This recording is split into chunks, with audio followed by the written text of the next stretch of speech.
Hello student, welcome to chemistry with Aryan Tiwari. तो इस video में हम बात करेंगे चैप्टर फर्स्ट क्लास टेंथ। ठीक है, तो क्लास टेंथ का चैप्टर फर्स्ट है केमिकल रिएक्शंस एंड इक्वेशन। तो मैं अगर बता दूं कि अगर आप नए हैं इस चैनल पर, तो मैं बता दूं कि आपको यहाँ पर टेंथ 11th 12th IITJ और नीट, ठीक है, तो इतने तक के जो है सिलेबस को यहाँ पे कवर किया जाएगा। तो क्लास टेंथ जो है आपका यहाँ पे जो CBSE बोर्ड है, ठीक है, या ICSE बोर्ड है, तो उससे रिलेटेड जो क्वेश्चंस हैं और या फिर प्रैक्टिस सेट होंगे वो सब यहाँ पर अपलोड किया जाएगा। तो अगर आप नोट्स बनाना चाहते हैं तो आप इजीली आप नोट्स बना सकते हैं, ठीक है। और जैसे जैसे मैं आपको बताते जाता हूँ वैसे जैसे आप नोट्स बनाएंगे तो एक बेहतरीन आपको नोट्स मिलेगा, ठीक है। तो अब स्टार्ट करते हैं। आपका फर्स्ट लेक्चर है यहाँ पर। तो चैप्टर फर्स्ट का अगर बात करें तो चैप्टर फर्स्ट में आपका केमिकल रिएक्शंस एंड इक्वेशन, ठीक है। तो केमिकल रिएक्शंस एंड इक्वेशन के बारे में बात करना है। तो what is the chemical reaction, तो हम अगर बात करें कि everything around us change with time, ठीक है। तो अगर हम बात करें तो हमारे अराउंड जो भी चीज़ें हैं वो टाइम के अकॉर्डिंग क्या होता है, टाइम के साथ क्या होता है वो चेंज होता है। जैसे हम हैं, कभी बच्चे थे, यंग हो गए, बूढ़े हो जाएंगे, ठीक है। तो इस टाइप से हम कह सकते हैं कि ये सब क्या है, आपका चेंज है, यानी रिएक्शंस है, यानी कि सब रिएक्शंस है, ठीक है। तो अगर हम बात करें तो उसी टाइप से हमारे अराउंड जो है बहुत से जो है रिएक्शंस होते हैं। जैसे मान लीजिए आप आयरन है, नहीं लोहा है, आपने ऐसे रख दिया तो उसमें क्या हो गया, कह सकते हैं उसका रस्टिंग हो गया, उसमें जंग लग गया, ठीक है। तो हम कह सकते हैं कि वो रस्टिंग ऑफ आयरन हो गया, यानी उसमें जंग लग गया। यानी वो जंग क्यों लग रहा है, क्योंकि वहाँ पर जो है ऑक्साइड का फॉर्मेशन, यानी आयरन जो है वो ऑक्सीजन से रिएक्ट करके क्या किया, ऑक्साइड का फॉर्मेशन कर लिया, ठीक है। उसी टाइप से अगर हम बात करेंगे कि जैसे मान लीजिए हम खाना बनाते हैं तो वो भी क्या है, रिएक्शंस हैं। हमारे अंदर, हमारे बॉडी के अंदर जो है डाइजेस्टिव जो फूड है उसका डाइजेशन हो रहा है। इसका मतलब क्या है कि कहीं ना कहीं रिएक्शंस हो रहा है। क्लियर हो गया। तो ऐसे जो है हमारे अराउंड भी बहुत से रिएक्शंस हो रहा है। जैसे मान लीजिए आप कोई सामान, जैसे मान लीजिए एप्पल है, आपके कट कर दिए तो जो है रख देंगे तो कुछ टाइम पे क्या हो जाएगा, आपको वो जो है ब्राउन में टर्न हो जाएगा, यानी चेंज हो जाएगा। तो ये सब क्या है, आपके केमिकल रिएक्शंस हैं, ठीक है, यानी रिएक्शंस हैं। तो इसी को हम पढ़ना है। तो हमें अगर हम बात करें तो केमिकल रिएक्शंस होता क्यों है, रिएक्शंस क्यों होते हैं, ठीक है। ये जनरली अगर कोई पूछे वाई केमिकल रिएक्शंस हैपन, तो अगर बात करें तो एवरीथिंग नीड टू स्टेबल। तो एवरीथिंग जो होते हैं, यानी सभी चीज़ें जो होती हैं उसे स्टेबल होने की ज़रूरत होती है। जैसे आप भी है, आप पढ़ रहे हैं तो पढ़ इसलिए रहे हैं कि अगर आगे जा कर के हम क्या करेंगे, कोई जॉब करेंगे, कुछ करेंगे, बिजनेस करेंगे, तो उसमें हमें स्टेबिलिटी मिलेगी, ठीक है। तो स्टेबिलिटी के अकॉर्डिंग हम पढ़ रहे हैं, ठीक है। उसी टाइप से जो रिएक्शंस होते हैं वो भी स्टेबिलिटी की वजह से होते हैं। तो due to the stability of the compound the chemical reactions are happen, ठीक है।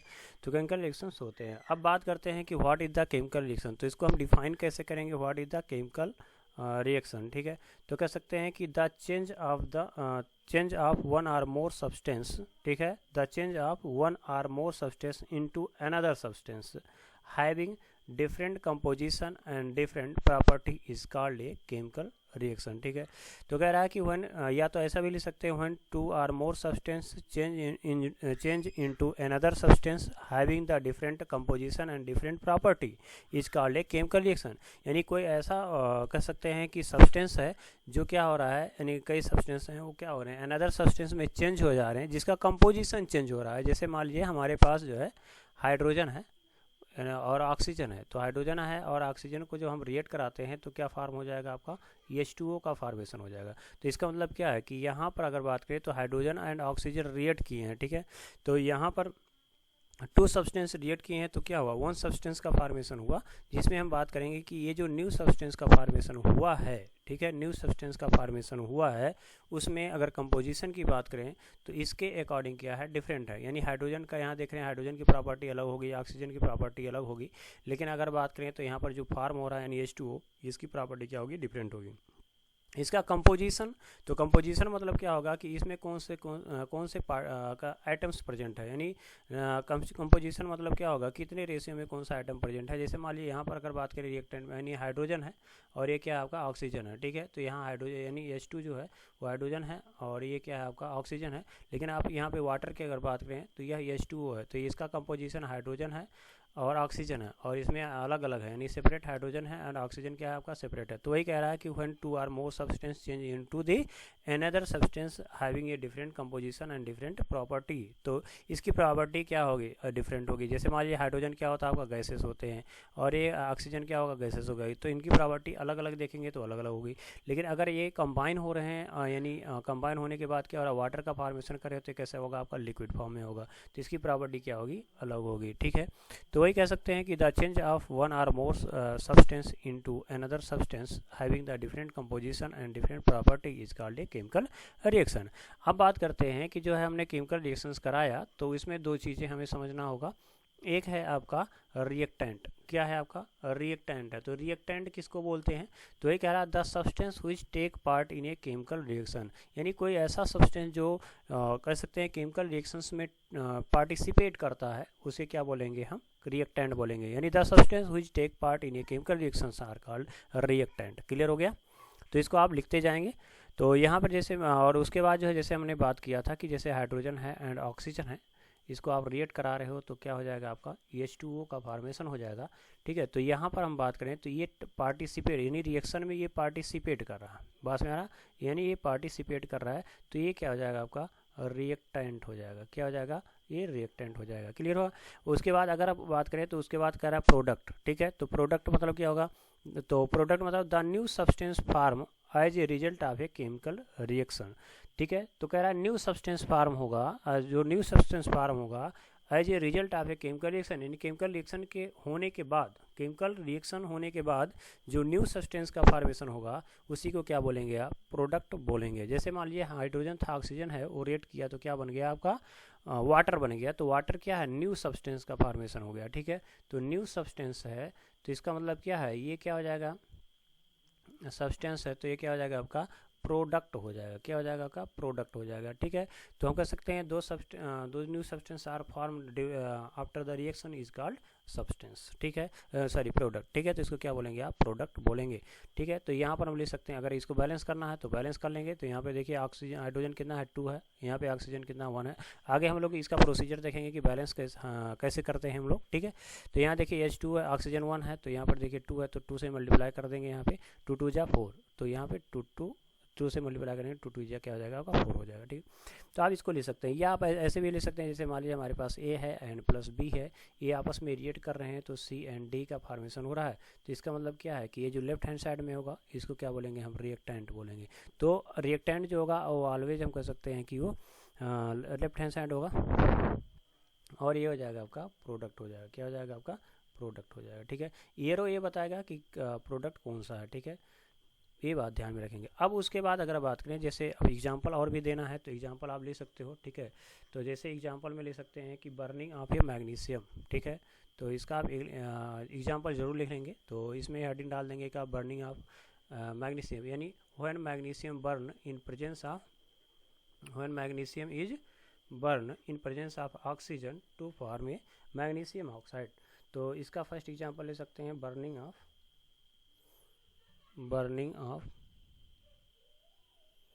मैग्नीशियम। ठीक है, तो मैग्नीशियम का आपको क्या करना है, आपको अगर इसको बर्न करा रहे हैं, ठीक है, तो क्या हो जाएगा, तो मैग्नीशियम है और ऑक्सीजन है। ठीक है, अब इसको बर्न करना है यानी हीट कर देना है। ठीक है, तो क्या बन जाएगा आपका मैग्नीशियम ऑक्साइड या डाइजिलिंग लाइट, यानी मैग्नीशियम के रिबन को जब आप क्या करते हो बर्न कराते हो यानी ऑक्सीजन के प्रेजेंस में, तो क्या हो जाएगा मैग्नीशियम ऑक्साइड का फॉर्मेशन होगा जो सॉलिड होगा और ये वाइट सब्सटेंस के फॉर्म में कैसा होगा वाइट सब्सटेंस के वाइट सब्सटेंस के फॉर्म में होगा। ठीक है, तो हम क्या करते हैं मैग्नीशियम की जो होती है वो एक स्ट्रिप होती है, ऐसे मैग्नीशियम की क्या होती है एक स्ट्रिप होती है।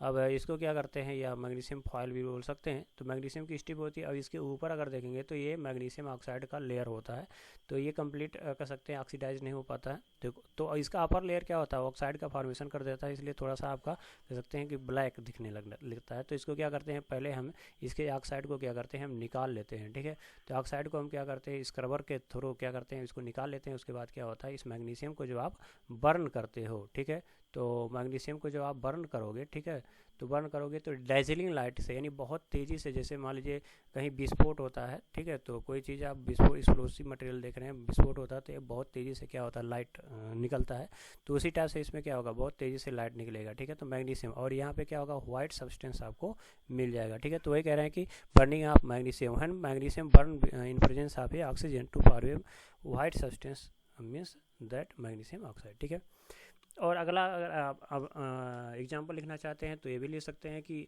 Reaction between zinc and hydrogen chloride. ठीक है, तो अगर हम मान लीजिए मैग्नीशियम है तो मैग्नीशियम या फिर कोई जिंक है तो जिंक ले सकते हैं। जिंक को अगर हम डाइल्यूट हाइड्रोजन क्लोराइड के साथ रिएक्ट कराते हैं तो क्या फार्म हो जाएगा आपका ZnCl2 जिंक क्लोराइड का फार्मेशन होगा और यहाँ से हाइड्रोजन गैस क्या होगा आपका रिलीज हो जाएगा। ठीक है, तो हाइड्रोजन गैस क्या हो जाएगा यहाँ से रिलीज हो जाएगा। ठीक है, तो कैसे इसको याद रखना है, तो यहाँ पर थोड़ा सा हमें देखना है कि जिंक क्या होता है आपका मेटल है। ठीक है, ठीक है, तो मेटल है, तो जिंक क्या है आपका मेटल है। तो मेटल को आप क्या करते हो, डाइल्यूट HCl के साथ रिएक्ट कराते हो तो zinc chloride and hydrogen gas क्या होगा यहाँ पर रिलीज होगा। तो यहाँ पर ध्यान में रखेंगे कि जिंक जो होता है वो Zn2+ के फॉर्म में होता है। कैसे होता है, 2+ के फॉर्म में होता है। ठीक है, और यहाँ पर बात करें HCl, तो HCl को अगर आप ब्रेक करते हो तो H+ एंड Cl क्या हो जाएगा आपका माइनस हो जाएगा। ठीक है, तो यहाँ पर अगर बात करें तो यहाँ पर अगर देखें तो यहाँ इसका मतलब क्या है कि इसका जो प्लस होगा इसके माइनस के साथ रिएक्ट करेगा। ठीक है, HCl के Cl के माइनस के साथ क्या करेगा, रिएक्ट करेगा। इसका मतलब क्या है 2+ के साथ 2 माइनस, तो इसका मतलब क्या है H+ एंड Cl माइनस हो जाएगा। तो यहाँ पर देखिए 2+ 2 माइनस के साथ रिएक्शन कर लेगा तो क्या हो जाएगा आपका ZnCl2 हो जाएगा और प्लस ये और बचा क्या आपका हाइड्रोजन बच गया। ठीक है, तो ZnCl2 मिल गया। अब ये हाइड्रोजन जो होगा H+ है और H+ है। ठीक है, तो कितने प्लस हैं, H2H+ हैं। ठीक है, अब ये क्या किया Zn से Zn2+, देखो Zn से क्या हो रहा होगा, अब Zn2+ का फॉर्मेशन कब होगा जब ये 2 इलेक्ट्रॉन का डोनेट करेगा। तो ये 2 इलेक्ट्रॉन क्या करेगा, यही 2 इलेक्ट्रॉन क्या करेंगे, हाइड्रोजन एक्सेप्ट कर लेते हैं और हाइड्रोजन यानी H2 का फॉर्मेशन कर लेंगे। तो यहाँ से हम आप इसको देख सकते हैं। हालांकि इतना डीप में जाने की जरूरत नहीं है, बस आप इतना लर्न कर सकते हैं कि व्हेन जिंक या मेटल रिएक्ट विथ ये dilute acid to form a hydrogen gas. ठीक है, एंड साल्ट, तो यहाँ पे ये साल्ट का फॉर्मेशन होगा जिसको बोलते हैं हम जिंक क्लोराइड। नेम जरूर लिख लेंगे इसका, जिंक क्लोराइड। ठीक है, नेम लिखने से ये हो जाता है कि आपको फार्मूला लर्न हो जाएगा। ठीक है, जिंक क्लोराइड लिख लेंगे और इसका मैग्नीशियम ऑक्साइड लिख लेंगे। क्लियर हो गया, तो ये हो गए आपके कुछ रिएक्शंस के कह सकते हैं एग्जांपल। अगला बात करते हैं कि characteristic of a chemical reaction. अगर मान लीजिए हम बात करते हैं कि कुछ जैसे मान लीजिए आपने कुछ ऐड किया, ठीक है, ऐड करने के बाद कुछ ऑब्जर्व करते हैं तो कुछ रिएक्शंस को आपको देखने के बाद ही पता चलता है कि इसमें केमिकल रिएक्शन हुआ है या नहीं है। ठीक है, तो हम देखें, अगर देख करके ऑब्जर्व करके बताना चाहते हैं कि रिएक्शंस हुआ है या नहीं हुआ है तो उसके लिए हमें उसके कैरेक्टरिस्टिक को चेक करना पड़ेगा। ठीक है, तो इसीलिए बोला है कि characteristic of a chemical reaction. तो केमिकल रिएक्शन के क्या कैरेक्टरिस्टिक हो सकते हैं। ठीक है, तो when a chemical reaction take place some change are observe. ठीक है, जब कोई केमिकल रिएक्शंस होता है तो कुछ ना कुछ क्या होता है ऑब्जर्व करने को, यानी ऑब्जर्व होता है यानी हम कुछ देखते हैं यानी चेंज देखते हैं। ठीक है, तो अब some important characteristic chemical reactions are discuss below. ठीक है, तो नीचे क्या है दिए हैं। ठीक है, अब यहाँ पे फर्स्ट में अगर बात करें तो कह रहा है कि आपका चेंज इन फिजिकल स्टेट। तो चेंज इन फिजिकल स्टेट, तो कुछ ऐसा नहीं है कि इसमें जितने भी हम प्रॉपर्टी पढ़ेंगे वो केवल एक ही रिएक्शन में से मिलेगा, नहीं, कुछ रिएक्शंस में सेपरेटली क्या होता है कह सकते हैं या इंडिविजुअल रिएक्शंस में कुछ चेंजिंग आपको दिखेंगे। ठीक है, जैसे फर्स्ट आपका है चेंज इन ये फिजिकल स्टेट। अब इस फिजिकल स्टेट मतलब क्या होगा, लिक्विड होगा, सॉलिड होगा एंड क्या होगा, गैस होगा। तो फिजिकल स्टेट मतलब सॉलिड, लिक्विड एंड गैस की हम बात करेंगे तो उसके कुछ क्या होगा, तो इसमें कह रहे हैं some chemical reaction are characterised by change in physical state of a reactant. तो उसके रिएक्टेंट का जो फिजिकल स्टेट होता है वो क्या होता है, वो चेंज हो जाता है। तो हम ये समझ जाते हैं कि हाँ ये केमिकल रिएक्शंस हुआ है। पास में आ रहा है, तो अगर कोई रिएक्शंस है उसमें फिजिकल स्टेट चेंज हो रहा है तो इसका मतलब कहेंगे कि वो जो है आपका केमिकल रिएक्शन है। ठीक है, तो अगर हम बात करें जैसे मान लीजिए हमारे पास यहाँ पर अगर हम बात करें कि जैसे मान लीजिए अभी हमने बात किया कि जो हाइड्रोजन है और ऑक्सीजन है, अगर आप इसको रिएक्ट करा रहे हो तो क्या फॉर्म हो जाएगा, H2O। ठीक है, तो हाइड्रोजन वाटर का फॉर्मेशन हो जाएगा। तो ये जानते हो कि आप हाइड्रोजन क्या गैस है, ये भी क्या आपका गैस है। ठीक है, और ये कैसा होता है आपका लिक्विड होता है। ठीक है, तो कह सकते हैं कि रूम टेम्परेचर पर कैसे हो जाएगा, ये लिक्विड हो जाता है। ठीक है, तो यहाँ पे हम कह सकते हैं कि यहाँ हाइड्रोजन ऑक्सीजन क्या है, गैसेस हैं, लेकिन आपका रिएक्शन कराए तो वाटर का फॉर्मेशन हो गया, एक ऐसा हो गया लिक्विड। तो यहाँ पर गैस से क्या हो रहा है आपका लिक्विड में चेंज हो रहा है। ठीक है, इसी टाइप से अगर बात करें जैसे मान लीजिए हमारे पास क्या है कार्बन मोनोऑक्साइड है और यहाँ पर हमने हाइड्रोजन से रिएक्ट करा दिया यानी H2 के साथ रिएक्ट करा दिया। ठीक है, तो यहाँ पर CH3 यानी मिथाइल अल्कोहल का फॉर्मेशन हो गया। क्या हो गया, मिथाइल अल्कोहल का फॉर्मेशन हो गया। और इसमें कुछ प्रेशर आपको रखना होगा यानी 340 ATM पे अगर आप रिएक्शन करा रहे हो, या आप यहाँ पर कोई एल्युमिनियम ऑक्साइड भी ले सकते हो। ठीक है, जिससे क्या होगा आपका मीथेनॉल का फॉर्मेशन हो जाएगा। ठीक है, तो मीथेनॉल का फॉर्मेशन आपको मिल जाएगा, ये क्लास 12th का पार्ट है तो वहाँ से आप रिएक्शन को देख सकते हैं। ठीक है, लेकिन वहाँ जाने की जरूरत नहीं, बस इतना याद रखने की कार्बन मोनोऑक्साइड है, अब वो हाइड्रोजन के साथ रिएक्ट करेगा तो क्या हो जाएगा आपका मीथेनॉल का फॉर्मेशन हो जाएगा। तब अब यहाँ पे कार्बन मोनोऑक्साइड कैसा होता है आपका गैसेस स्टेट में होता है, ये भी कैसा होता है आपका गैसेस स्टेट में होता है। लेकिन अगर मेथेनॉल की अगर बात करें तो कैसा होता है, ये लिक्विड स्टेट में होता है। तो देख रहे हैं आपका इसमें क्या हो रहा है आपका कह सकते हैं स्टेट में चेंज हो गया, ठीक है। और इसका एग्जांपल और लिखना चाहते हैं तो थर्ड एग्जांपल लिख सकते हैं कि ammonia react with hydrogen chloride to form a ammonium chloride. तो थर्ड आप एग्जांपल ले सकते हैं कि when ammonia react with ammonium hydrogen chloride, ठीक है, टू फार्म अमोनियम क्लोराइड, ठीक है, तो NH4Cl का फॉर्मेशन करता है, ठीक है। तो NH4Cl, तो यहाँ जानते हैं कि अगर अमोनिया की बात करें तो गैसियस में स्टेट में होता है, HCl भी कैसा होता है, गैसियस स्टेट में, लेकिन ये अमोनियम क्लोराइड जो होता है वो कैसा होता है आपका सॉलिड स्टेट में हो जाएगा, ठीक है, तो एट रूम टेम्परेचर, ठीक है। तो यहाँ पर बात करें तो यहाँ पर अमोनिया क्या है, गैस है, HCl क्या है आपका गैस है, लेकिन जब आप रिएक्ट कराते हो तो अमोनियम क्लोराइड का फॉर्मेशन हो जाएगा, ठीक है। तो आप ऐसे भी लिख सकते हो कि when ammonia react with HCl to form a ammonium chloride, in this case ammonia is a gas, ammonia and HCl is a gas, while ammonium chloride is a solid। तो हम कह सकते हैं कि जब आप दोनों को रिएक्ट कराए तो क्या होगा, सॉलिड का फॉर्मेशन हो गया, इसका मतलब इसका फिजिकल प्रॉपर्टी क्या हो गई, चेंज हो गई। तो हम ये कहेंगे कि ये क्या है, आपका केमिकल रिएक्शन हो रहा है। अब थोड़ा सा और समझेंगे कि अगर हमारे पास जैसे मान लीजिए वाटर है, एक थोड़ा सा एक्सेप्शन है, देख लेंगे, कुछ एक्सेप्शन भी हो सकते हैं, 100% ध्यान में रखेंगे, ये 100% करेक्ट नहीं है, ठीक है, लेकिन जनरली हम देखते हैं, ये जनरली की बात हो रही है, ध्यान में रखेंगे, ये जनरली की बात हो रही है।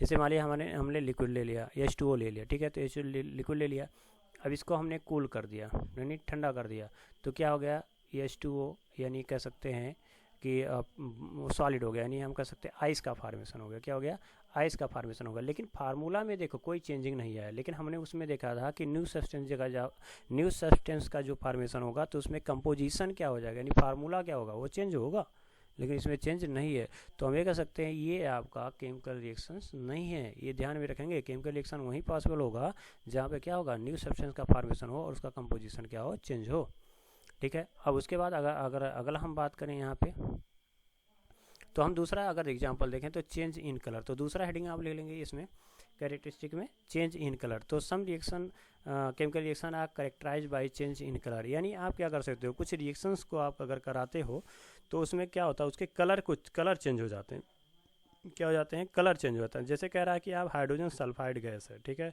तो मान लीजिए जैसे एग्जांपल में आप लिख लेंगे यहाँ पे, तो एग्जांपल में फर्स्ट लिखेंगे when hydrogen sulphide gas is pass through a copper sulphate solution. तो हाइड्रोजन सल्फाइड का फार्मूला क्या होगा बच्चों, तो यहाँ पर देखिए H2S है, ठीक है, तो H2S हाइड्रोजन सल्फाइड क्या है, आपका गैस है। अब इसको कह रहा है कि वो pass through copper sulphate solution, तो कॉपर सल्फेट सॉल्यूशन में आप क्या करते हो, जब पास करते हो तो सॉल्यूशन होगा, तो इसको हम एक्वस लिखते हैं, वाटर में इसको डिजॉल्व करते हैं, इसलिए इसको हम एक्वस लिखते हैं, ठीक है। तो H2S के साथ जब रिएक्शन कराते हो तो होता क्या है कि यहाँ पे Cu जो होता है OS के साथ रिएक्ट कर लेता है, तो बन जाता है आपका कॉपर सल्फाइड, क्या बन जाता है, कॉपर सल्फाइड का फॉर्मेशन हो जाएगा, ये सॉलिड के फॉर्म होगा।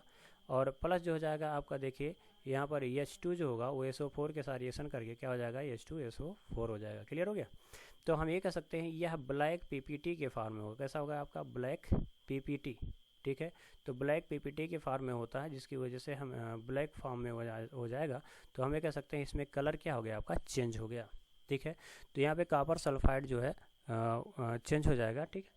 तो कॉपर सल्फाइड जो है आपका ब्लैक कलर का हो जाएगा। तो हम कह सकते हैं इसमें H2S है, ये भी क्या होगा, कलरलेस होगा। कॉपर सल्फेट जो होता है वो ब्लू कलर का होता है, लेकिन जब आप दोनों कॉपर सल्फेट का जो सोल्यूशन होगा उसमें जब आप H2S गैस पास करोगे तो क्या हो जाएगा, ये कॉपर सल्फाइड में क्या हो जाएगा, चेंज हो गया, यानी वो ब्लैक PPT का फॉर्मेशन हो जाएगा। जब आप क्लास 11th में जाओगे या फिर क्लास 12th में जाओगे तो आपको वहाँ पर रेडिकल एनालिसिस या हम कह सकते हैं वो आता है, प्रैक्टिकल आपको मिलेगा करने को, तो वहाँ पे आपको ईजिली समझ में आ जाएगा, ठीक है। तो अब यहाँ पे अगला बात करते हैं, तो एग्जाम्पल हो गया। अब उसके बाद देखिए दूसरा अगर हम बात करते हैं कि व्हेन रेड लेड ऑक्साइड, ठीक है, तो रेड लेड ऑक्साइड का जो फार्मूला होता है उसको हम कह सकते हैं Pb3O4 होता है, ठीक है। तो लेड ऑक्साइड Pb3O4, इसे हम मिक्सचर ऑफ ऑक्साइड भी कहते हैं, ठीक है, या मिक्सचर ऑक्साइड भी बोलेंगे। अगर इसको हम, ये रेड कलर का होता है, कैसा होता है, ये रेड कलर का होता है, ठीक है। तो अगर आप इसको क्या करते हो, हीट कर देते हो, गर्म कर देते हो, ठीक है, तो ये क्या हो जाएगा, आपका लेड ऑक्साइड हो जाएगा, यानी PbO हो जाएगा, यानी यहाँ से ऑक्सीजन यहाँ से निकलेंगे, रेशियो चेंज हो जाएगा और यहाँ से ऑक्सीजन निकल जाएगा। तो हम कह सकते हैं ये जो होगा Pb वो जो होगा वो येलो कलर का हो जाएगा, कैसा हो जाएगा, येलो कलर का होगा, इसको बोलते हैं लेड मोनो ऑक्साइड। तो वही कह रहा है कि when red lead oxide is heated, ठीक है, yellow lead monoxide is form. इसका मतलब क्या है कि पहले रेड कलर का था, बाद में क्या हो गया, येलो कलर का हो गया। तो हम ये समझ जाएंगे कि यहाँ पर हाँ केमिकल रिएक्शन हुआ है, means that here chemical reaction is happen, ठीक है। तो यहाँ पर अगर बैलेंस करना चाहते हैं तो आप बैलेंस कर लेंगे। तो यहाँ पर देख रहे हैं Pb3, ठीक है, और यहाँ पर Pb है। तो आप क्या कर सकते हैं, यहाँ पे अगर बैलेंस करेंगे तो यहाँ पर ऑक्सीजन देखो आपका 4 है, यहाँ पे 2 है, यहाँ पर क्या है आपका ओ 1 है, ठीक है। तो ये ऑड नंबर में है, तो इसको जब इवन नंबर में नहीं करेंगे तब तक ये चेंज इक्वल नहीं होगा, ठीक है। तो यहाँ पे अगर हम 2 से मल्टीप्लाई करते हैं, देखिए 2 3 जा 6 हो जाएगा। तो यहाँ पर 6 से मल्टीप्लाई कर देंगे तो 6 हो जाएगा, और ऑक्सीजन 6 हो गया, और 2 ए तो कितना हो जाएगा 6 और 2 8 हो गया। लेकिन यहाँ पर देखिए कि 4 2 जा 8, हाँ बैलेंस है, तो ये आप बैलेंस हो गया, ठीक है। तो अब आगे अगर हम यहाँ पे बात करते हैं, अब थर्ड कैसे हम चेक करेंगे, ठीक है। तो थर्ड अगर चेक करना है तो हम कह सकते हैं कोई ऐसा रिएक्शंस आप देख सकते हो जिसमें क्या होगा, गैसेस रिलीज होंगे, क्या होंगे, गैसेस रिलीज होंगे, ठीक है। तो ये बात ध्यान में रखेंगे कि फर्स्ट है सेकंड है, तो कोई ऐसा ज़रूरी नहीं है कि फर्स्ट सेकंड जो थर्ड है वो सभी कैरेक्टरिस्टिक एक ही रिएक्शन में देखने को मिलेगा, ऐसा नहीं है। हो सकता है कि अलग अलग हो, ठीक है, हो सकता है एक ही में भी मिल जाए, ऐसा नहीं है। तो ये 100% ये कहना ठीक नहीं होगा कि जो है सभी रिएक्शंस यानी एक ही रिएक्शन में ये सभी टाइप के जो कैरेक्टरिस्टिक है वो मिल जाएंगे, ऐसा बिल्कुल नहीं है, ठीक है। तो किसी में गैसेस निकलेंगे, किसी में कलर चेंज होगा, ठीक है। तो अब चेक करें थर्ड। तो थर्ड एग्जाम्पल ले लेंगे, इवोल्यूशन ऑफ ए गैसेस। तो some chemical reaction takes place with the evolution of gas, यानी सब कुछ रिएक्शंस आप अगर करा रहे हो तो उसमें गैस रिलीज होगा, क्या होगा आपका, गैस रिलीज होगा, ठीक है। तो जैसे मान लीजिए आप क्या करें, जैसे when metal react with dilute acid, अगर किसी डाइल्यूट एसिड को क्या करते हो, मेटल के साथ रिएक्ट कराते हो जनरली, तो to form a salt and hydrogen, तो हाइड्रोजन एंड कह सकते हैं कि हाइड्रोजन गैस रिलीज होगा।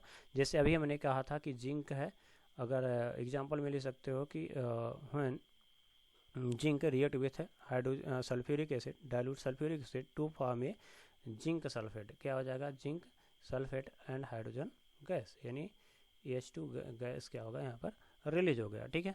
तो ध्यान में रखेंगे ये जिंक सल्फेट का फॉर्मेशन हो जाएगा और हाइड्रोजन गैस। तो जैसे मान लीजिए आपने क्या किया, एक टेस्ट ट्यूब लिया, ठीक है, और टेस्ट ट्यूब में आपने जिंक पार्टिकल डाल दिए या जिंक डस्ट डाल दिए, ठीक है। उसके बाद आपने यहाँ पर H2SO4 क्या किया, आपने डाइल्यूट SO4 जब ऐड करेंगे तो यहाँ से देखेंगे कि आपको गैस का यानी कलरलेस गैस क्या होगा यहाँ पे रिलीज होगा। अगर आप क्या करते हो, यहाँ पर आप जलती हुई माचिस को ले जाओगे तो ये पफ साउंड देगा, ठीक है, यहाँ पे जलेगा और पफ साउंड देगा, ठीक है। तो थोड़ा ध्यान में रखेंगे, आप कंसनट्रेट नहीं लेंगे, कंसनट्रेट अगर आप ले लेंगे तो बहुत हाई अमाउंट में क्या होगा, हाइड्रोजन गैस रिलीज होगा, और फिर जो हो सकता है टेस्ट ट्यूब ब्रेक हो जाए, ठीक है, क्योंकि ये एक्जियोथर्मिक रिएक्शन होता है, बहुत ज़्यादा हीट निकलता है, ठीक है। आगे हम देखेंगे what is the exothermic reaction, clear हो गया। तो हम कह सकते हैं यहाँ पर हाइड्रोजन गैस क्या होगा, बबल्स के फॉर्म में निकलेंगे, तो हम पता चल जाएगा कि ये क्या है आपका, यहाँ पर कोई क्या है, कोई रिएक्शन शो हो रहा है, क्लियर हो गया। उसके बाद अगर बात करें तो यहाँ पर है रिएक्शन विथ आयरन सल्फाइड। तो आयरन सल्फाइड को अगर हम रिएक्शन कराते हैं, ठीक है, तो आयरन हमारे पास सल्फाइड है, तो आयरन सल्फाइड मतलब जैसे फेरस सल्फाइड है, तो फेरस सल्फाइड को और उसके बाद कह रहा है dilute sulphuric acid, dilute sulphuric acid मतलब H2SO4 के साथ रिएक्शन कराते हैं।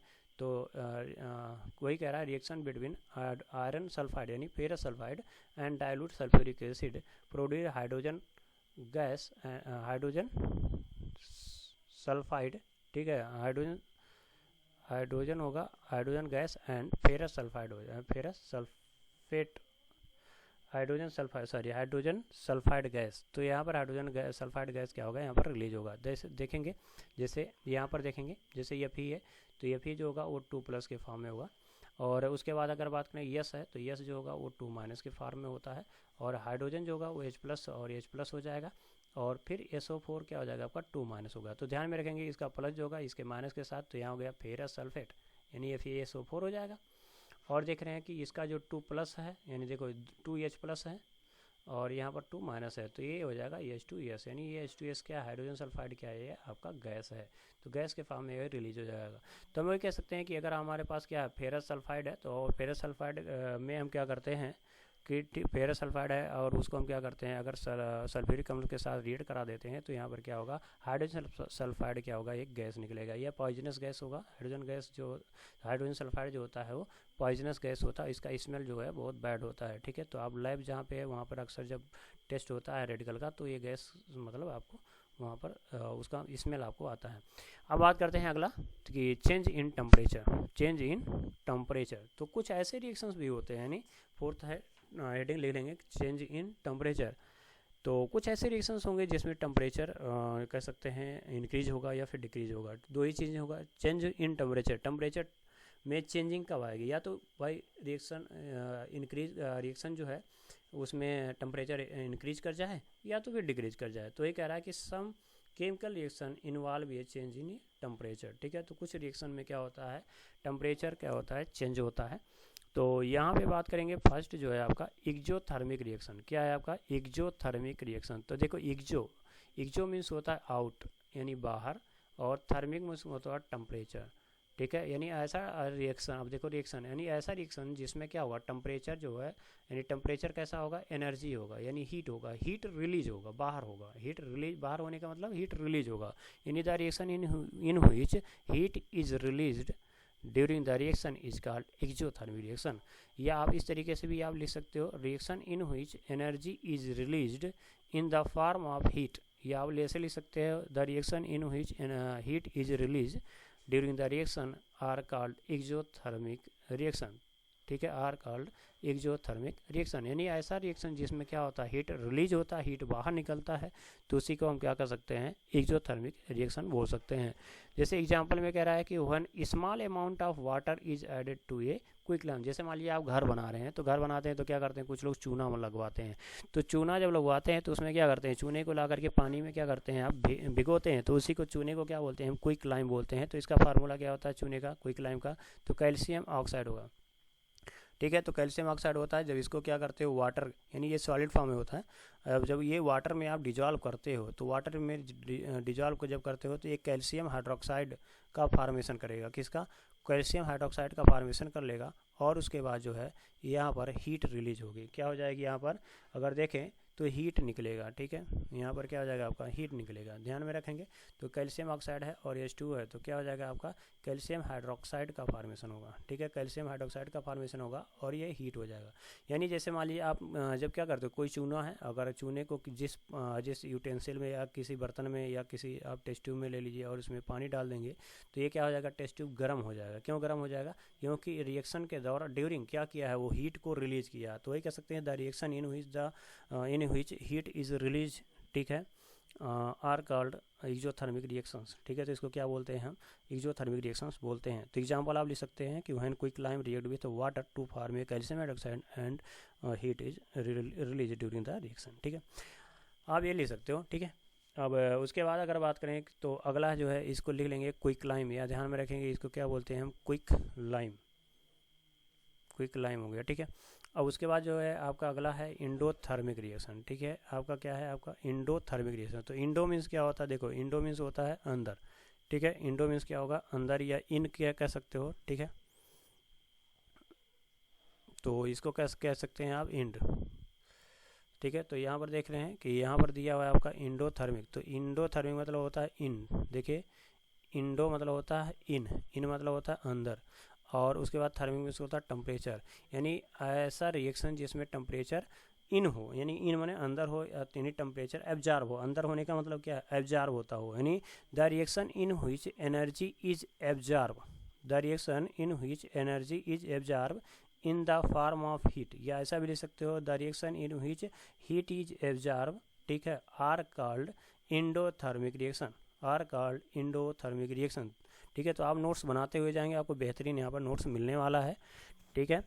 तो आप टेंशन लेने की आपको ज़रूरत नहीं है, ठीक है। अगर फिर भी वीडियो से में कहीं दिक्कत आ रहा है या समझ में आ रहा है तो आप कमेंट करेंगे तो आपको आंसर उसका मिल जाएगा। उसके बाद देखिए इसमें एग्जांपल वही कह रहा था, the reaction in which energy is absorb during the reaction are called endothermic reaction, ठीक है। तो जैसे कह रहा है burning of limestone required lot of heat which cause fall of temperature, ठीक है। तो अगर हम बात करें तो यहाँ पे अगर बात करें जैसे लाइम स्टोन है, तो लाइम स्टोन मतलब कैल्शियम कार्बोनेट होता है, ठीक है। हिंदी में इसको चूना पत्थर कहते हैं, चूने का पत्थर होता है। अब पत्थर को अगर आप क्या कर रहे हो मतलब अगला सब्सटेंस में है, तो जो पत्थर होता है स्टोन होता है, ऐसे सोचो लाइम स्टोन है यानी स्टोन है, तो स्टोन क्या होगा आपका, बहुत ही ज़्यादा स्टेबल होगा। अब स्टेबल है तो उसको क्या करना होगा, आपको हीट देना पड़ेगा, तब जा कर के आपका टूटेगा। जैसे मान लीजिए आप बहुत ज़्यादा स्टेबल है, बहुत ही अच्छा पढ़ने वाले हैं, तो आपको कोई गधा लड़का जा कर के आपको इधर उधर नहीं ले जा सकता। इसका मतलब क्या है कि आप स्टेबल हो, ठीक है। तो वही कह रहा है आपको ले जाने के लिए उसके बहुत मशक्क़त करनी पड़ेगी, चलो खेलने चलते हैं, तो नहीं आप जा सकते, ठीक है। क्यों? क्योंकि वो स्टेबल है, बात में ना, आप स्टेबल हो तो आपको नहीं ले जा सकता, ठीक है। इसका मतलब उसको बार बार आना पड़ेगा, बार बार आपको रिक्वेस्ट करना पड़ेगा, तब आप जा सकते हो, ठीक है।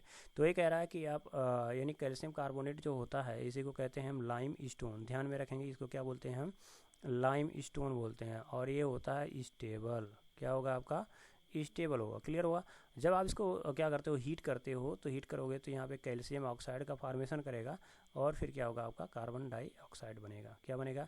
आपका कार्बन डाइऑक्साइड गैस रिलीज होगा, ठीक है। तो इसमें अगर हम बात करें तो यहाँ पर क्या होगा, यहाँ पर आप हीट दे रहे हो, हीट क्या कर रहे हो, आप दे रहे हो। इसका मतलब क्या है कि यह एनर्जी को एब्जॉर्ब करेगा, एनर्जी को एब्जॉर्ब करेगा, तब जा करके ये कंपाउंड का फॉर्मेशन होगा। देखिए कितनी इंटरेस्टिंग चीज़ है। अब यहाँ पर देखिए, आपने हीट जो दिया था तो कैल्शियम ऑक्साइड का फॉर्मेशन हुआ, यानी कैल्शियम ऑक्साइड जो है वो हीट को एब्जॉर्ब किया होगा, ठीक है। कैल्शियम ऑक्साइड क्या किया होगा, हीट को एब्जॉर्ब किया होगा, हीट को एक्सेप्ट किया होगा, जिससे इसका टेम्परेचर क्या हो गया, इंक्रीज हो गया होगा। अब वही यहाँ पर अगर देखें, जो हमने देखा एक्सोथर्मिक रिएक्शन में, तो इसका मतलब क्या था, कैल्शियम ऑक्साइड जो है, जब वो जो हीट को एनर्जी एब्जॉर्ब किया था, जब आप वाटर के साथ रिएक्शन करोगे, ठीक है, तो हीट क्या हो जाएगा, आपका निकल जाएगा। बस समझ रहा है? तो यहाँ से आप समझ सकते हैं हीट क्या हो जाएगा, जो एब्जॉर्ब किया था वो क्या हो जाएगा, आपका रिलीज हो जाएगा। तो हम कह सकते हैं कि ये क्या हो गया, आपका इंडोथर्मिक रिएक्शन हो गया। क्यों? क्योंकि जब तक आप इसको कैल्शियम कार्बोनेट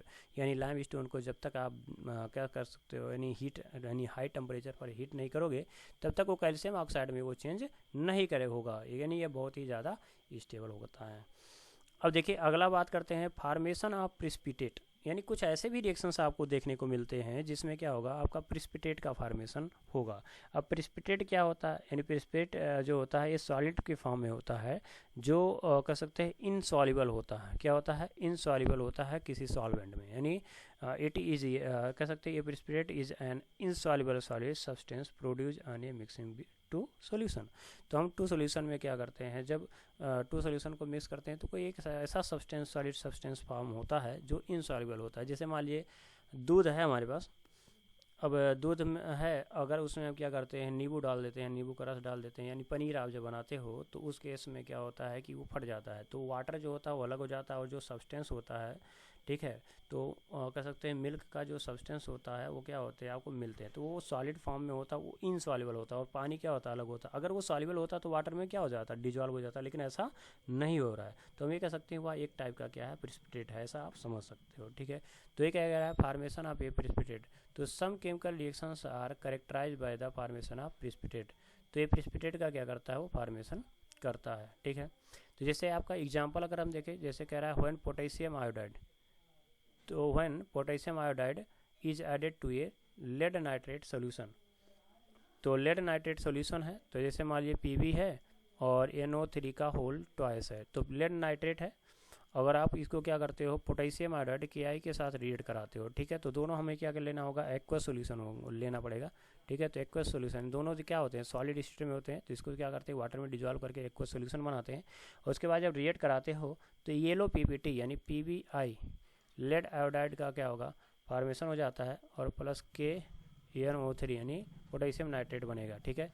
तो ये एक्वस होगा, ये कलरलेस होगा। तो यहाँ पर लेड जो आयोडाइड है यह LOPPT के फॉर्म में होता है। किस फॉर्म में होता है, LOPPT के फॉर्म में। कैसे? देखिए आपका लेड किसी दिन मैं इसका जो है आपको रिएक्शन करके दिखाऊंगा लाइव, ठीक है। तो यहाँ पर लेड मान लीजिए हमने लेड नाइट्रेट का हमने क्या किया, सोल्यूशन ले लिया, ठीक है, और फिर दूसरे टेस्ट ट्यूब में हमने क्या किया, एक लेड नाइट्रेट का सोल्यूशन पोटेशियम आयोडाइड का सोल्यूशन ले लिया।